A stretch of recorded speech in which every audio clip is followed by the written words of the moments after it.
And so we're into June. It's our 6th pod of the season. Thanks a lot for joining myself and Nicolas Anil from the Malay Mail. We're here to take advantage of the current international break to take a look at the MSL season so far at the halfway stage.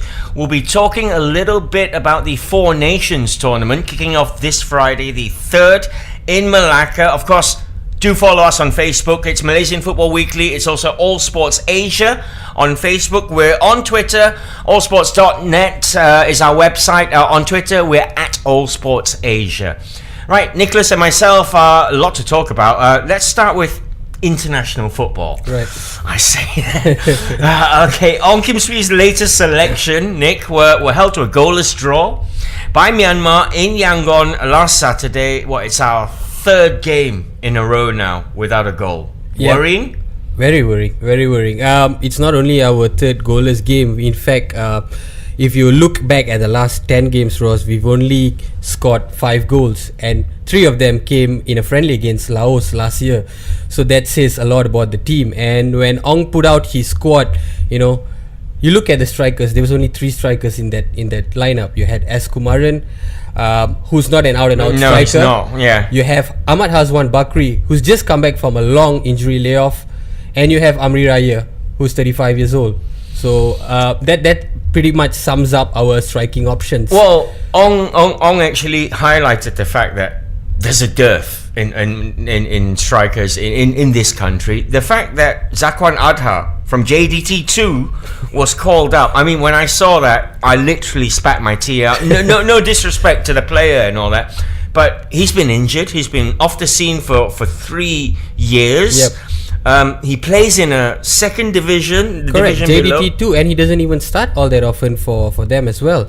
So going forward, this is a problem which is not only going on now. It dates back to Rajagopal's time, Dola Saleh's time. They've all complained about the lack of strikers, and while some of it can be attributed to the prowess of the international strikers who are playing in the M League, the local strikers, when given the opportunity, have failed to take so, or they have just not produced the goods on the international level. I don't understand. Where are the Mokhtar, the Haris these days? I mean, when you're playing football, don't you want to be striker? Don't you want to always score goals? I always did. You know what I mean? The fact that R. Gopinathan, who is our highest goal scorer, he's not even a striker, says so much about the league, not only this season, but just going back to the last couple of seasons. So the onus will fall on the midfielders, Ross, for perhaps, I see this happening for the next 1-2 years. They've really got to beef up and support the existing strikers, because you can't let this bunch, just lead the line. They are not capable of, sad to say. Alright, sticking with the Myanmar nil, Malaysian nil, I thought plus points out of that was young Jeffrey Jones came on, put in a good shift down the flanks, and I thought Junior Elstal was probably our best attacking player. He saw passes, he saw the so there are some plus points, but like you say, I mean, maybe it's just a confidence thing. Maybe Hazwan Bakri just needs to bang one in. Definitely. He just needs to toe poke one in, or hit one in with his nose. And, you know what I mean? He's that kind of player as well. So he just needs more game time. But what I liked about the lineup which played against Myanmar the other day was Ong kept to his word. When he took this role earlier this year, he said players who are performing will get the chance. And indeed, they are getting a chance. You look at the lineup which he has selected. It's a very diversified lineup. You have a lot of naturalized players as well. Kai Jones is one of them. You have Brandon Gunn. You have Elstal. Matthew Davies was not selected because he's injured. But if not, he would be in contention as well. So it's a very diverse lineup, and he is giving chance to the lesser known players. Before this, you would hardly get any players from the Premier League starting from Malaysia, but now he's looking at the performance and he's selecting them based on merit, and that is what you want to see. Perhaps this team needs a little bit more cohesion. They need to gel with each other a little bit more, they just need a couple of encouraging results and goals, Ross. We really need goals. Alright, well, it's all about the double header against Timor-Leste. It's the Asian Cup qualifiers playoff now. both legs are being played in Johor Bahru at the Larkin Stadium. We were talking off camera, and it's a good thing that it's out of KL. The atmosphere will be electric, right? Exactly. And being played in Larkin Stadium, you can expect the Johor fans to come and support the national team in their own way, Ross. So it's going to be capacity filled, 30,000 fans, first leg and second leg, and Malaysia has to take full advantage of the situation. Timor-Leste are only playing here because their stadium does not meet FIFA requirements to host Asian playoff, and that says a lot about our opponents. If we can't get past an opponents without adequate facilities, that really reflects badly on us. But having said that, Timor-Leste are going to provide us with a stiff test. Absolutely. Timor-Leste warmed up for their Malaysia clash with a 2-0 defeat away at Cambodia that happened last Sunday. Of course, the thing about the Timor-Leste side is they've got 7 naturalized Brazilians. Yes. If they played all 7, you can't call them Timor-Leste. Yeah. Gotta call them some mix. I mean, it got to the stage where I think it was Iraq who complained about them. Palestine, yes. So, well, whether or not the fact that they are ranked below us, we need to beat sides like this. We have to beat sides like this. Timor-Leste, yes, no doubt they are boosted by naturalized players, but we have the capability to take them on. We've drawn with them last year in the World Cup qualifier. We went over to their home in Dili when the stadium was still available for use and beat them 1-0 over there. So if we were to bank on that, then we have some sort of advantage. But coming into this pivotal Asian qualifier, playing 2 legs at home with the backing of the fans, we are favourites to win, and no excuse really. No excuse. Any result otherwise would prove catastrophic, especially after our results this year as well. Junior Elstal recently came out after the goalless draw against Myanmar, and actually it was his first game back for quite a while, and also his first game not in central defence. Yes, because that's where he plays for JDT. Correct. He'll tell you straight to your face after a drink, maybe Coke that is. He'll say that it's not his favourite position. He prefers to be in that midfield role, and we saw that he can provide passes. He can score the goal, as illustrated in the Pesta Bola Merdeka 3 years ago, right? Yep. I think the reason why he was playing in central defence for JDT was because Aidil Zafwan was injured for the longest time. So he did admirably well over there, but you can see he was uncomfortable a lot of occasions. It's good to see him back playing at his preferred position, harassing midfielders and trying to push play forward, and that's what we want to see from Elstal. But he was still a little bit rusty, shaking off the cobwebs, after so long, coming back to the national side. I think with a couple more games, we could really get the best out of him. Well, Coach Dato' Ong Kim Swee have had the squad down in Johor Bahru since Thursday. They've been training in their super facilities, especially the JDT indoor stadium. You've seen the pictures. Brand new 18 million indoor stadium. Wonderful. It must be a joy to play football there. So they're there. They're acclimatized. Not that they need acclimatizing. It's their own country. But I mean, Ong Kim Swee was saying it was an improved performance against Myanmar. It was away. What's going to be different is Safiq Rahim will undoubtedly return to the side. Actually not, Ross. Really? He's been ruled out. His thigh injury has not gotten any better. Which is a massive blow. Yes. So it will most probably be Amirul Hadi holding the line together with Elstal and also Badrul Bakhtiar. So a lot is going to be expected, I think, especially from Elstal playing in his home ground, and the likes of Badrul Bakhtiar has to step up, definitely. And one thing that Ong pointed out, which was obvious for everyone to see, was the way we were when we had the ball, Ross. We never put together, we could never string 3 passes in a row, and that was what he said. We need to go back to the basics and get our passes right. Again, going back to the Myanmar match, Myanmar's passing put us to shame. Yeah, they were playing triangles. Scored 2 or 3 goals on the counter attack. So it's not just an attacking problem. We're not fluid enough. We are not if fluid things at were all. flowing, Grandma could score up front. Yes, well, maybe exactly. not Grandma, but okay, so before we go to the break, a prediction then, Nick. How do you see both legs playing out at the Larkin? I see Malaysia being given a very stern test by Timor-Leste, but I think we should prevail by an aggregate of 3-2 perhaps. We're definitely going to concede, but I see us scoring as well against this Timor-Leste outfit. A slim win. Brilliant stuff. All right, short break. When we come back, we're going to talk about the Four Nations tournament happening in Malacca this weekend. Thanks for sticking around. Nicolas Anil and myself taking a look at the Four Nations tournament, which is kicking off in Malacca this weekend. It features Malaysia, Singapore, Thailand and Indonesia. That's a tasty tournament. Yes, it is, and a very wonderful preview ahead of the SEA Games next year. It's just a very ideal tournament, I would say, just to gauge the level of the teams as they prepare for the SEA Games and also the AFF Cup. I'm sure a lot of these players are also going to be featuring in the tournament come November, and being played at the Hang Jebat Stadium, I think it is going to provide a whole different flavor altogether, because Malacca United have somewhat brought back the fans to the stadium. So we're going to get a big crowd at the Hang Jebat Stadium, and I'm looking forward to this Nations Cup.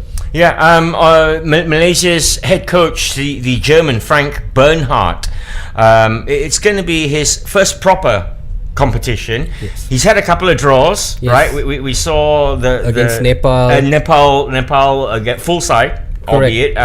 Then we saw another disappointing result. Yep. But it's all about the SEA Games in 2017. So these are our under 21s. It is the future of Malaysian football, and I understand the team arrived in Malacca. They've been there about a week now, familiarizing themselves. And how important is it for Malaysia to fare well? The fact that it's played in Malacca, it's our four closest neighbors. Yep.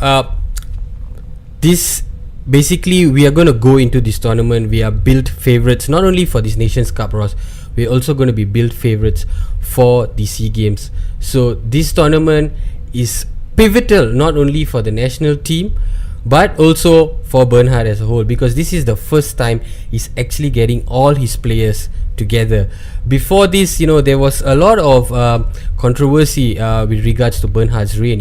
He had the team in January, and then he was told by FAM that he was going to get this team full time. They were going to compete in either the FAM League or the Premier League to compete full time, and he had that team. And a week later, FAM said, look, we don't have the resources to put this team to play for the whole season. So these players were released back to their respective clubs. So he was reduced to scouting duties, and he had to, somehow travel to matches and pick his best players. So now he's going to get a rough idea of how they can really perform together as a team. So it's going to be a very interesting time for him, I would say. And he's only had them for about a week. Yeah, Bernhardt's been in charge for 5 months. He was employed 5 months ago. He says he's not seen the Singaporeans in action. The Singaporeans are coached by Englishman Richard Tardy. Yep. We know there are some promising young Singapore players. We saw in the Lions 12 when they competed in our league. Yes. They do produce young players. Correct. And good ones as well. I was reading up about Adam Swandi, the Singapore captain. Such an impressive resume he has for such a young age. Trained with J League side Albirex Niigata, and then he went to Mets as well. Besides that, he had offers from Atletico Madrid and also Chelsea. So he's going to be towing the line, and they've got a few very enterprising players. Do not discount them because they're back playing in the Singapore League. It's a less competitive league compared to the Malaysian League, but these players are hungry players, and they're going to want to avenge the semi-final loss to the same side at the Bang Badu Cup last year, Ross. Absolutely. And Singapore's average age, this is an under 21 tournament. Singapore's average age is 19 and a half years. So they are one of the in fact the youngest squad in the Four Nations tournament. It all kicks off on Friday the 3rd. Thailand will take on Indonesia. That's a 5 p.m. kickoff. Malaysia, Singapore, 8:30 p.m. Tasty. It's going to be a very tasty tie, Ross. Yeah. Expect a lot of tackles flying in. There are going to be a couple of yellow cards as well, because pride is at stake. We don't have Lions playing in the Malaysian League anymore, so there is not that rivalry. This is a time to renew that rivalry and perhaps see what happens. It's a rest day on Saturday, and then the two winners will face off on Sunday in the second game. The two losers will play off in the third, fourth place playoff. That's the Four Nations tournament. Another very short break. When we come back, Nick and I will take a look at the MSL season so far. Welcome back. Nicolas Anil from the Malay Mail and myself, Ross, here to take a look at the MSL season so far. 12 games played as we take a look at the table here, and JDT 2 points clear at the top. Yep. Felda are their closest challengers. Yep. Has it been a surprise after 12 games? So Felda, for me, have been doing admirably well. I think they've punched above their weight this season. We definitely expected them to be at the top, but to see them just 2 points below JDT is really a very pleasant surprise.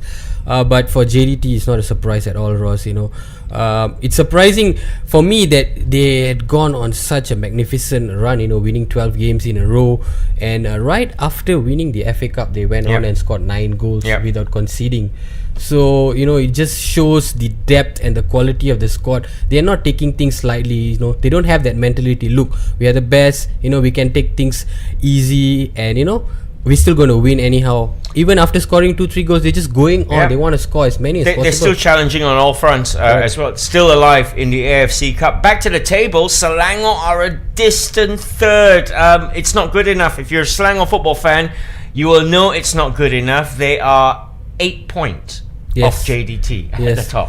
I think if they didn't beat Kelantan in the final fixture, Zainal would have been under immense pressure. The pressure is still there for him. I think a couple of the import players perhaps needs to be looked at.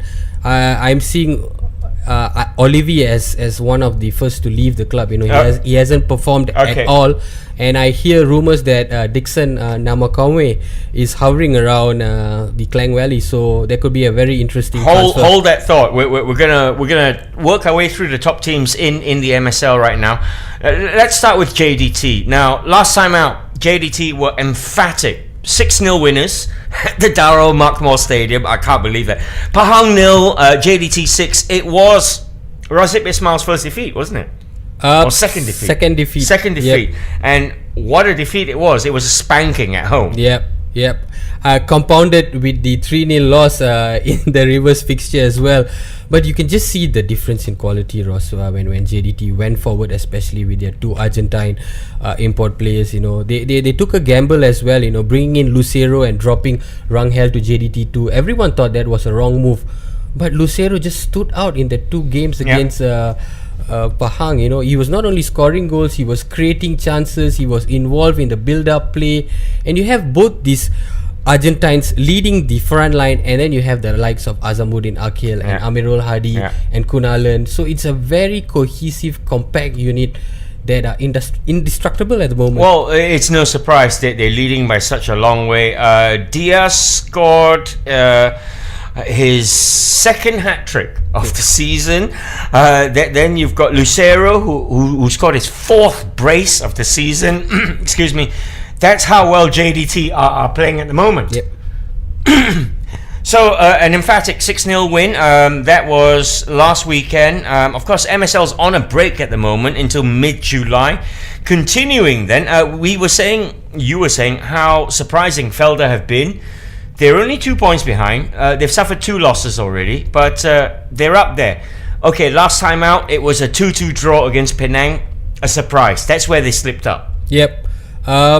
I think after beating Penang in the first game, I don't know, maybe because Penang were going through some management transitional as well, so perhaps that had inspired the players to play really well against Felda, but it was 2 points drop, Ross. But having said that, that's only the first half of the season which has ended. There's still another entire half to go, and Felda have every chance, to win the title. They just have to continue doing what they're doing. I think they have a pretty adept squad. They perhaps need 1 or 2 additions, but apart from that, I think they're very solid and they're very focused at the moment.